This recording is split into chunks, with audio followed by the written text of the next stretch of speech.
I was sitting at the dinner table when her phone started ringing. She looked at the screen and didn't answer. A few seconds later, it rang again. This time, she turned the phone face down. Then a third call came in, and I recognized the name on the screen. It was someone who had been dead for 2 years. Thank you so much for joining Voxa Stories. I appreciate every single one of you. Let me know in the comments which city or country are you watching this from. Note, this narrative features fictionalized details for creative and educational purposes. Similarities to actual names or events are coincidental, but the message carries clear value. My name is Barrett. I'm 44 years old and I work as an ER nurse at a hospital just outside Minneapolis, Minnesota, a job that's taught me over nearly 2 decades how to stay calm when the ground shifts underneath a room without warning. Nothing in those 2 decades prepared me for the ground shifting quite like it did that Thursday evening at our own kitchen table. I met Simone 8 years ago in the same hospital where I still work, back when she was finishing her paralegal certification and volunteering evenings at the hospice unit down the hall from the ER. She was 41 now, sharp, composed, the kind of woman who noticed details other people rushed past, a quality that made her exceptional at her job and occasionally unreadable in her marriage. We married 5 years ago, in a small ceremony overlooking that same lake where her sister would drown 2 years later. Adrienne, Simone's identical twin, had always been the louder, more restless half of the pair. Warm, impulsive, quick to laugh, quick to argue. The sister who filled every family gathering with noise the moment she walked through the door. She'd married a man named Marcus Farrow 6 years ago, a charming, successful contractor who most of the family adored at first, before subtler cracks started showing in how he spoke to her, how quickly her opinions seemed to disappear whenever he was in the room. 2 years ago, Adrienne and Marcus took his boat out onto Lake Minnetonka for what was supposed to be a quiet anniversary evening. Marcus came back alone hours later, soaked and frantic, telling police that a sudden storm had capsized the boat, that he'd searched for her in the water until exhaustion forced him back to shore, that he'd lost sight of her somewhere in the dark, churning water and never found her again. Search teams spent 9 days combing that lake. They never recovered a body. The county eventually issued a legal declaration of presumed death, and our family held a funeral for a woman we buried an empty casket for, grief settling over Simone in a way I'd never quite seen her fully climb out of. I had no idea sitting at that dinner table 2 years later that the woman we'd mourned had never actually been in that lake at all. Looking back now, there had been signs for months, small enough that I'd mistaken them for ordinary lingering grief, instead of something Simone was actively managing in secret. About 4 months before that dinner, Simone had started taking longer walks alone in the evenings, always with her phone, always coming back a little quieter than when she'd left. When I asked where she'd gone, she'd say something vague about needing air, about missing Adrienne more on some evenings than others. I believed her completely. Grief doesn't run on a predictable schedule, and I'd watched enough patients' families move through it in unpredictable waves to think nothing of hers doing the same. She'd also started keeping a second phone charger in her car, a small detail I only noticed because I borrowed her car once for a supply run and found it plugged into an outlet I didn't remember being there before. When I mentioned it, she said she'd started charging her phone during her commute since the battery had been draining faster lately. I didn't think to question it further. About 6 weeks before that dinner, I came home early from a shift and found Simone on the back porch, phone pressed to her ear, her voice low and urgent in a way that stopped me before I opened the door. "You can't keep calling this late," I heard her say, glancing anxiously toward the kitchen window. "He'll wonder who I'm talking to." She hung up quickly when she noticed me through the glass, offering a tired smile and a vague explanation about a difficult client case at the firm. I let it go, the way you let go of 100 small oddities in a marriage, never imagining they're pieces of the same secret. There was one more moment, about 2 weeks before everything came into the open, when Simone asked me, almost too casually over breakfast, whether I still had contact with any of the officers who'd worked Adrienne's case 2 years ago. "Just curious," she said, when I asked why.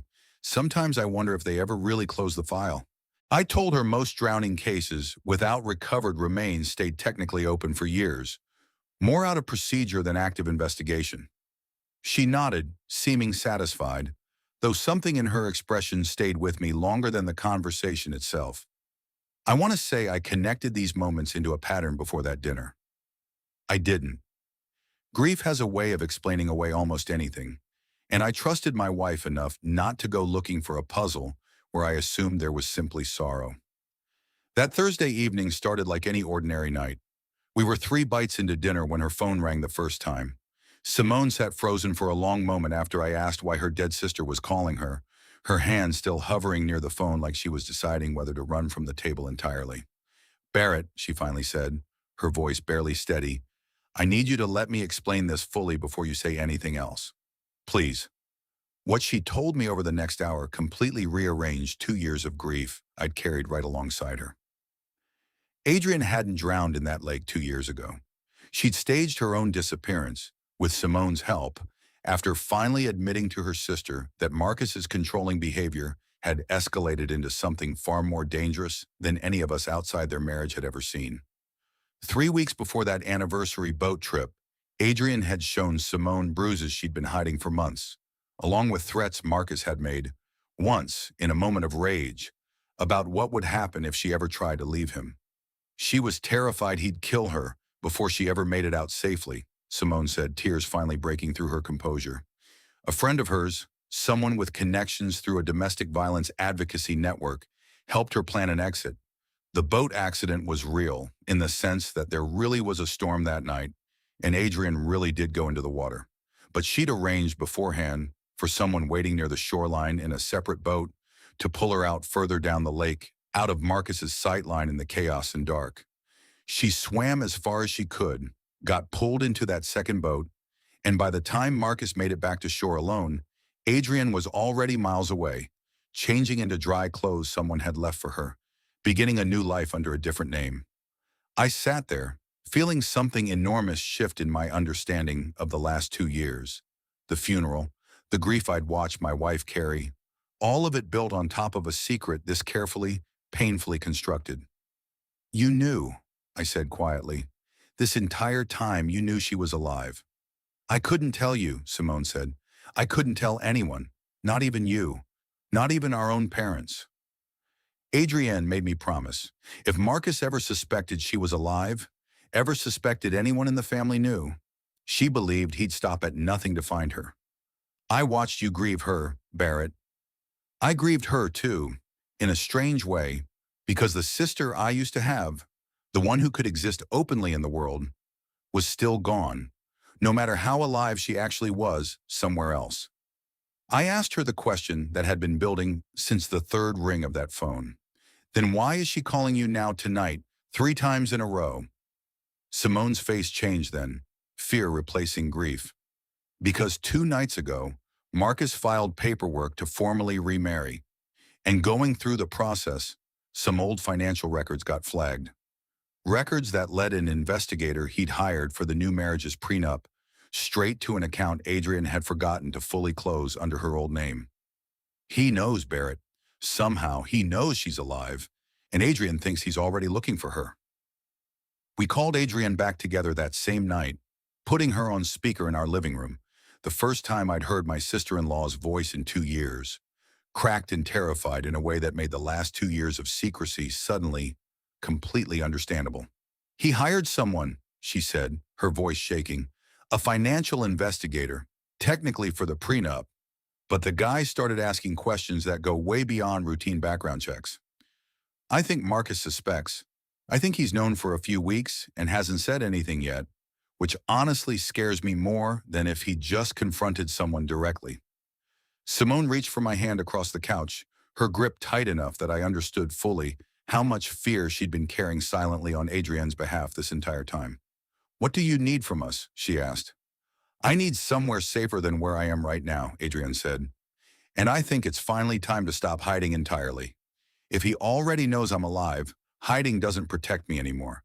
It just keeps me isolated and scared with no one legally on my side." I spent the following morning making calls I never expected to be making, reaching a detective I knew personally through hospital referrals, a careful, measured investigator named Elias Chaudhry, who specialized in cases involving domestic violence survivors who'd gone into hiding. He walked us through patiently what it would take to formally reopen Adrienne's case, not as a missing persons investigation, but as a documented domestic violence disclosure, one that could, if handled correctly, result in protective legal action against Marcus, rather than leaving Adrienne perpetually vulnerable to him, finding her unprotected. Adrienne flew back to Minneapolis 8 days later, using a temporary legal arrangement Detective Choudhury helped coordinate, staying with Simone and me while the formal process unfolded. I remember standing in our doorway the afternoon she arrived, seeing, for the first time in 2 years, a woman I genuinely grieved, thinner than I remembered, careful in the way she moved through rooms, glancing at exits the way people do when they've spent years training themselves to always know where the nearest one is. The reunion between the two sisters was nothing like a movie moment. There was no dramatic embrace, no immediate flood of relieved tears. Instead, Adrienne stood in our living room for a long, quiet moment, looking at Simone like she was confirming, all over again, that this reunion was actually real and not another exhausted hope that might disappear. Then she simply said, "I'm so sorry I made you carry this alone." And the two of them held on to each other for a long time after that, neither one saying anything else at all. It's been 5 weeks now since that Thursday dinner. Adrienne's case has moved through the legal system faster than any of us expected, largely thanks to the financial records Marcus's own investigator inadvertently surfaced, combined with documentation Adrienne had quietly kept from before her disappearance. A protective order is now formally in place. Marcus's planned remarriage has, understandably, collapsed entirely under the weight of everything that's come to light. Adrienne is staying with us for now, slowly rebuilding a life she no longer has to hide, testifying carefully, protected by people whose job it is to make sure this time she doesn't have to disappear to stay safe. Simone and I have talked at length about the 2 years she carried this secret alone, about the strange, isolating grief of mourning someone in front of everyone she loved while simultaneously protecting the fact that the grief wasn't entirely real. "I hated lying to you," she told me one night, sitting on our back porch. The same porch where I'd once caught the edge of a phone call I hadn't understood yet. But I hated the alternative more. I couldn't risk being the reason Marcus found her. I've told her honestly that I understand the impossible position she was in, even as some part of me still aches over 2 years of grief I carried that didn't need to exist in the way it did. It's a strange thing, forgiving someone for protecting the people you love, even when that protection came at your own expense. If there's a lesson in any of this, it's one about the difference between secrets that protect and secrets that simply delay pain. Simone's silence wasn't selfish. It was a promise made to save her sister's life, carried at real cost to her own peace and to our marriage's foundation of honesty. Not every hidden truth is a betrayal. Sometimes it's the only shield available to someone trying to keep another person alive.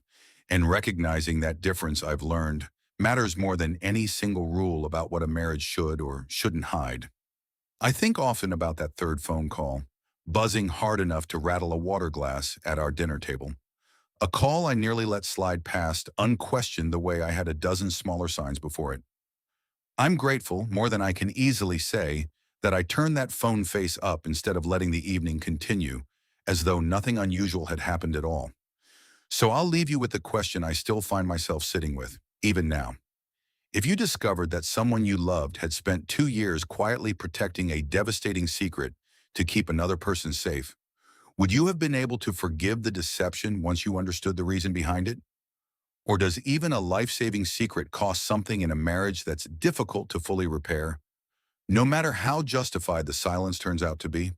Let me know honestly what you think in the comments below. I read every single one,